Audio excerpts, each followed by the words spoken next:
this bloke here, he's had a great career to this point. Success at the Warriors went very, very deep with them in 2023. 2024 strives hard for the Dogs, and they had a great season as well. I'm talking about Josh Curran. He signed a contract extension with the Bulldogs until the end of 2026, and I can say this, he looks super, super fit. Josh Curran, welcome to the Run Home with Joel and Fletch. Hey, brother, how you going? Going all right, mate. You're back in training, all ready to go for another year. Can you believe that? It feels like the season just finished. Yeah, man. It's as you get older, you go pretty fast. So third week into training now, and hit the ground running. A lot of expectation. Kempy was saying in the break, wasn't there? Like Canterbury, who last year, good time tokens, bit of a free kick as far as building. But now this is a big year where huge expectation. Yeah, 100%. I feel like probably last year. This year we kind of got written off a bit, and we I guess proved everyone wrong, and we went good this year, and obviously made the first semis, but then unfortunately got kicked out. But it was, besides that, I guess it was a successful year. We had about 12 new people coming in, and kind of a whole new team, and it was pretty cool, man. I guess we've spoken about last year and what went wrong, but I guess it's our motivator for 2025. We've got a couple of good signings there, and it's looking very exciting. Tell you what, Kepi, I actually don't think too much went wrong. That was one of the great games, and Canterbury that day, beaten by Manly, that was one of the best performed beaten sides of the year, wasn't it? Yeah, it was good, really good. It's Beak here, Joshy. Have you guys spoken about, you head into the preseason and we look at the last couple of years, the Broncos went really well, and the next year they didn't go great. The Warriors, they went really well, next year didn't go great.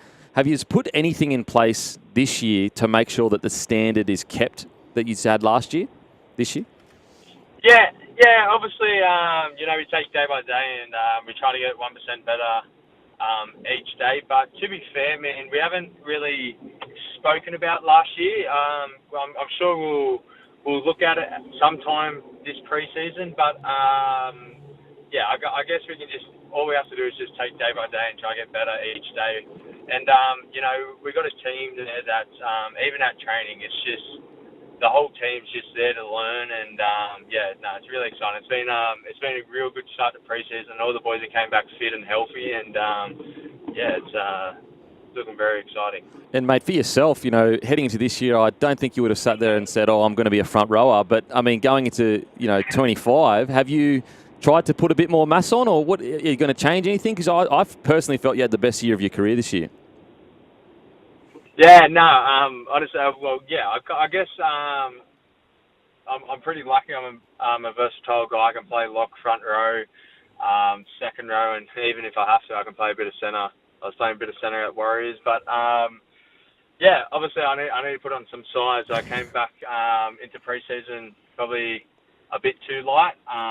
Lost about 4 kilos over the off season, and I just need to put on some weight. The game, the game's pretty fast, and I don't think there's too much of the heavy front rollers, but I do need to put on some weight. But I really like front row.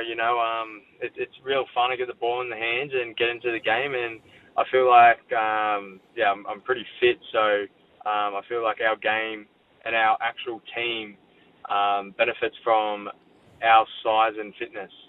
Chatting with Joshy Curran, the Bulldogs enforcer, the versatile guy who he said he lost a bit of weight, came in a bit short of the weight scales ahead of this year. Maybe it had to do with your versatility in Nashville, Austin, Dallas. How was your United States trip? Oh man, it was crazy. It was so good. I love it over there. Went with the partner. Went to LA, Nashville, Dallas, Austin, Miami, New York, and went to a couple of college games. And they're crazy over there. Americans are different, and they can definitely party over there. Definitely tailgating. So it was definitely fun, and I really enjoyed it over there. But glad to be back. I tell you what, I had too much fun. Mate, you deserve it. You work that hard. You're entitled to go and let your hair down. I just want to ask you about this. Of course, we all know that Penrith have been the might. Last 5 grand finals, last 4 premierships. They're flying. But some people will forget that, Cameron Ciraldo played a huge part of that. Andrew Webster, the Warriors coach, played a huge part of that. Both coming from that Panthers nursery. You've had the benefit of being coached by both of them in recent times. How different, how similar, Coach Webster and Ciraldo? Yeah, obviously Penrith's a real good side, and they've been the best side for the last 5 years. And their defensive system, Cameron Ciraldo actually made it up. So wow. Penrith's defensive system is from Cameron Ciraldo. Then when Webby signed with Warriors, he took the defensive system over there.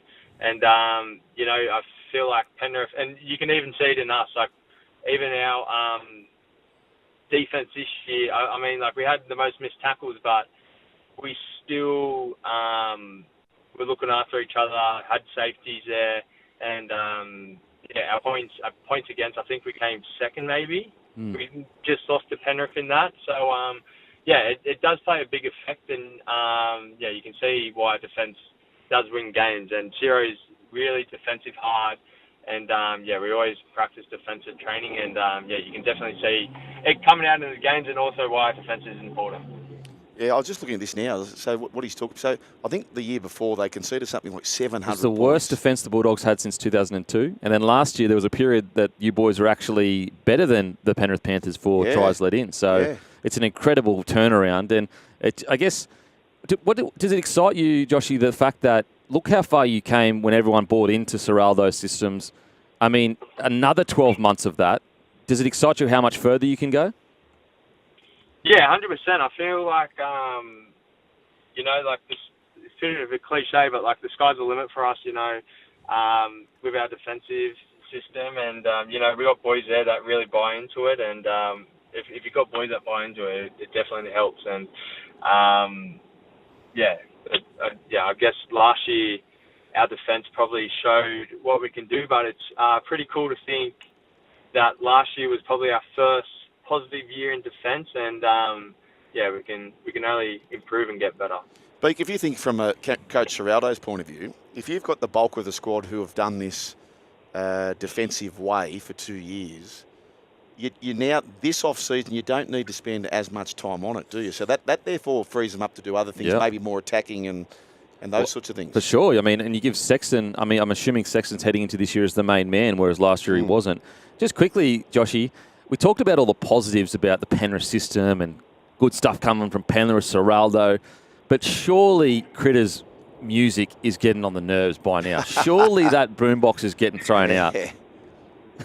Nah, Critter's Critter. He's a real positive person, and there's some days where you just rock up to training and you are hurting, and there's a little dark cloud hanging over your head. But when Critter walks through that door, you know he's there, and he does lift the energy up with the boys. So it's pretty cool, and it's real good having him. He's such a leader, and you can see why he's the best centre in the game, and he's honestly won 3 premierships, and you can see why he does it. Everything he does it at perfection, and he does it with 100%. Now, my time in squads, that bloke, you always need a bloke like that. He's the NO leader. He lifts the energy when the boys are down. However, sometimes when you're feeling a bit grumpy and he gets in your face, it can frustrate you a little bit. And I wanted to know, has there ever been a time when Critter's been a bit grumpy and the boys have needed to lift him up?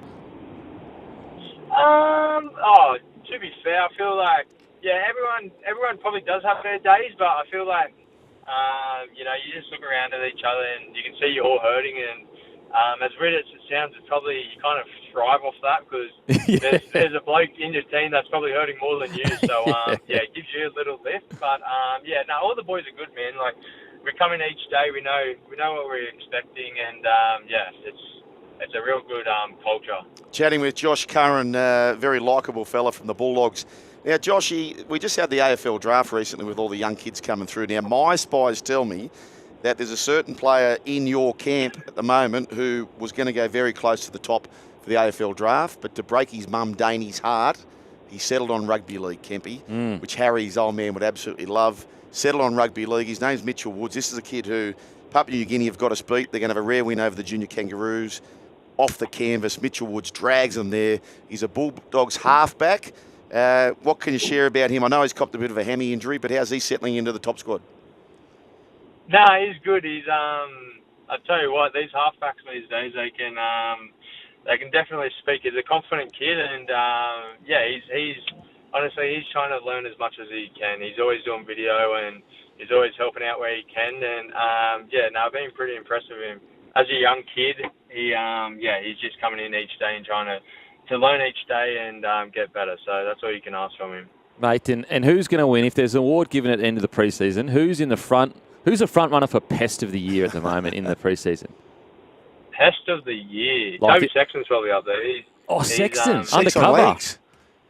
His confidence is pretty high at the moment, so he can become a bit pesky. But if there's one person that I could say that's really undercover, it's Viliami Kikau. Oh, no way. No, I promise you. When he chirps up, he's got a lot of energy, and he's good. He's a big, scary man, but he's a kid at heart. So it's pretty funny. Big kicks, eh? Big kicks, the big Pest. Who's saying no to him though? Yeah, no one. You're just copping it. Yeah, well, that's the funny thing. No one says anything back to him. You just cop it. Hey, Josh, and you had some time over there watching the Texas Longhorns. Have you had the opportunity to? Because I think he could easily be a kicker over there. Matty Burton, I'm talking about. For shits and giggles, have you ever sat under one of these elite bombs? Yeah, man, I caught it. Did you? These ringers these days are dropping his balls, and here we go. I actually started. I sat under one of his balls and caught it easy, and I don't know why they always complain about it. Beak, I tell you what. Is he serious? I tell you what, for all the people driving home right now who are coaches, aspiring coaches, if you want your kids to coach better, spread your hands as far as you can. You feel like big baskets. You'll catch everything. Okay, there you go. There you go. Spread your hands. Any parting words, Joshy? He's pardon? Sorry, go on, mate. Yeah, no, his kicks. You can definitely see why wingers actually do struggle catching them, because he can hit him out training. But I definitely caught one of them, and I'll hold on to that one. So he can probably play NFL and be a kicker, but hopefully he stays in our team for as long as possible. Beautiful. Josh Curran, before you go, because our listeners love to know this stuff, because you are human after all. Josh Curran, is there a tip for a movie, a TV show, a book, a podcast, or something? You'd be a romantic comedy guy. Yeah, what have you got for us? No way. No, definitely not romantic. Bench warmers? Bench warmers. Okay. Not bad. Okay. Yeah. All right. Not bad. All right. I picture as a bit of a notebook guy with the long hair and everything in the rain. Nah. Yeah. Or even like Gladiator. I love Gladiator. I want to go see Gladiator. Don't see two. I'm a bit too scared to. Don't see two, Don't bro. see it? No, it's so bad, man. It's so bad. Don't do it. Don't do it to yourself. I've regretted it. Every second since walking out of that cinema, I've regretted going to see number two. It's so bad. See, I've got told mixed emotions. No, some look, people said yes. the fact that some people said no. So listen to this: the fact that there's been mixed reports suggests we're talking about the greatest movie of all time in Gladiator. It should be universally loved. Number two. The fact it's mixed means it's not good. That's right. yeah, Hey, I know. Hey, Joshy, mate, also good to see you there with supporter Paulie Griffin too, mate. It was a very emotional day, and how good was it to see a Rappo, his horse, win on that very Saturday? Wasn't that very special? Yeah, 100%, mate. It's devastating about Paulie Griffin. You know, we're real good family friends, and I'm real. His son's my best mate. So it was definitely terrible. But I'll tell you what, I loaded up on a Rappo, and he definitely rode it home. So I was cheering. Good on you, mate. I knew Paulie up there would be happy as. Yeah, what a great human! What an absolute great human, as you are, and I know you are, because I've just got a text message from Brian Fletcher, and what we have here, Josh, is. And our listeners are sending it through as well. If they love a guest, they just simply type in keeper. And Brian Fletcher's listening, and he said, Josh Curran's an absolute keeper. Good on you, mate. We look forward to having you on a bit later throughout the year. Good on you, Joshy. We appreciate you being on the run home with Joel and Kepi. Thank you so much for that.